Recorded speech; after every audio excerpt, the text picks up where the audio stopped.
Second-tier cities are often overlooked in less developed countries, and especially me being here in the Republic of Georgia, I realistically know this firsthand.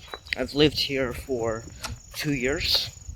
I spent time learning the culture and learning realistically how everything goes down. And if you think that Tbilisi is the only place that has education, if you think Tbilisi is the only place that has high-quality workers, well, I'm sorry, your business isn't doing very well. Hello and welcome back to the Traveling Report. Today I wanted to go over, obviously, how things work differently in Kutaisi compared to Batumi. And when I go to Tbilisi, I'll make a first-tier city versus second-tier city list in Georgia, as I feel it's important to be realistic, be honest, be transparent, and as that angle is produced, I will be giving you the best of updates on what is happening in Georgia as far as international business, internationalization, globalization, and so forth. However, of course, in places like Kutaisi or like Batumi, there's a lot more of a big village feel, and people are very much more close to the villagers, and people are very much more close to the mentality of the villagers than places like Tbilisi. And this does lead to some issues, right? Obviously there is some issue with them having big village syndrome, which of course just means everyone thinks that they know everyone, so they end up not being as open in trying new things as Tbilisi. However, once you really get to know people in Kutaisi, people in Batumi, things open up a lot more. And obviously, when I say that things open up, I don't just mean in a superficial sense. Friends in Georgia tend towards extreme closeness, and I would say it's less closeness than some other countries. I'll give the example of Poland and Armenia, which are extreme closeness, where you're not even, like, I cannot get rid of my Polish friend's number without them literally finding me.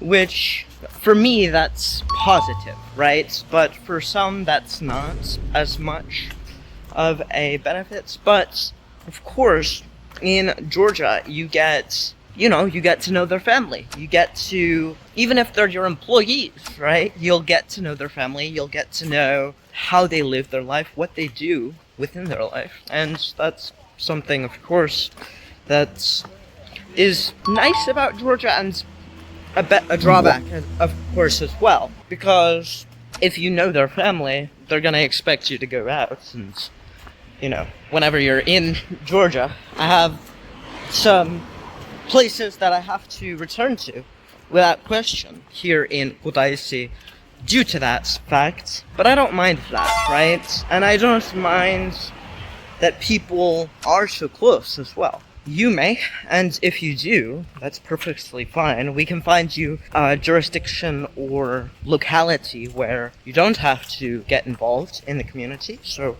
if you're looking for that, feel free to drop down to the description down below.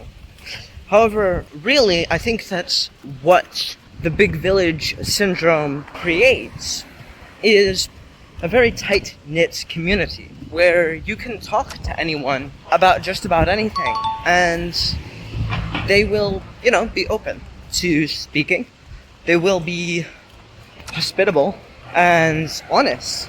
If your employees feel they can be honest with you, you've done a good job as a boss, you've done a good job as a business owner, as not many places do they feel they can be honest with their employer.